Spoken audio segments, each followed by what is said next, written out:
In the first reading for this Holy Mass, St. James gives us that teaching on preferential love for the poor, and not to side with the rich, not to side with the influential, the popular, and at the expense of the poor. If you have a poor man come to you and a rich man come as well, and you tell the poor man to sit in the corner while I tend to the rich man first. A good image of how we can treat other people. And with the pontificate of Pope Francis and his emphasis on the poor, and taking the name of Saint Francis for his papal name, there's this emphasis on the poor.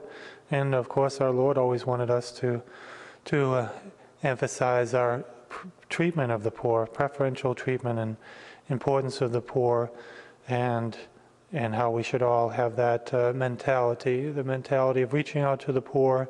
And the poor is not just the monetarily poor, but those who are handicapped, those who are poor in talents and abilities, and those who are not popular, those who even have faults and who are poor in the sense of not having many graces, social graces, those who are even poor in virtue and do bad things. We should have a preferential treatment towards them too, in the sense of praying for them and having compassion and pity for them if they're living lives of sin. This orientation to the poor, this emphasized by Pope Francis today and in the Church, and how we can sort of underline this as well in our practicing charity. It's a matter of charity. If we prefer the rich and those who are influential and popular, there's a self-love there, and self-seeking. Instead, for the poor, it takes an effort of charity to think of them, and because there's not too much reward given back to us and pleasure given back to us, it's an effort to show that charity where there isn't much reward in return. And so in the Gospel, our Lord goes to Caesarea Philippi and asks the disciples who they think he is, and of course St. Peter eventually says he's the Messiah, and Jesus says, keep it quiet for now. And then Jesus prophesies his martyrdom, his suffering and death, and St. Peter remonstrates with him, and no, that shouldn't happen to you, that's not going to happen to you, don't speak in those terms, which is kind of something you hear from the worldly today.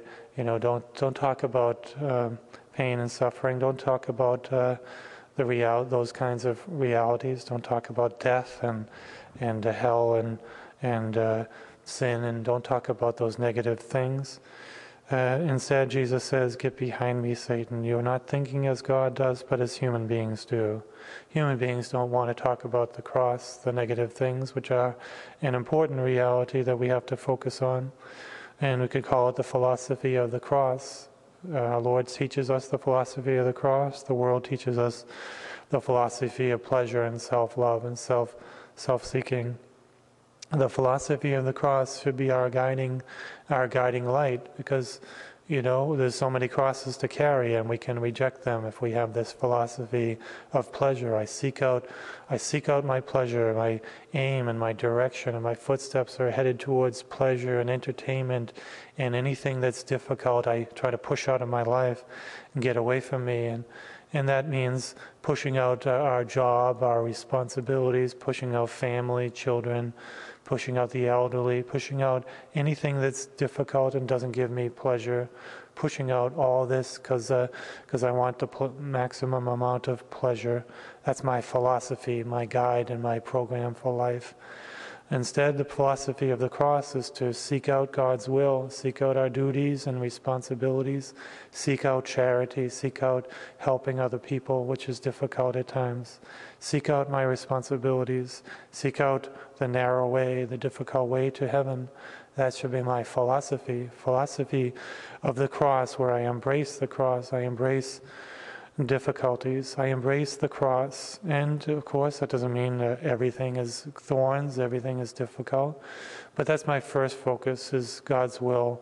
And if I do that, and that's my number one thing, then I can welcome happy times and joys and some pleasures that sustain us and give us relief and strength, and enable us to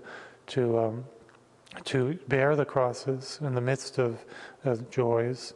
But the crosses, if we have our focus on that philosophy, which is the example that Jesus set us, then we will do our duties. We will practice charity. We will do so many good things in this world which are difficult to do, and the world will be a better place instead of the philosophy of pleasure, which puts other people at our expense and makes the world a worse place off.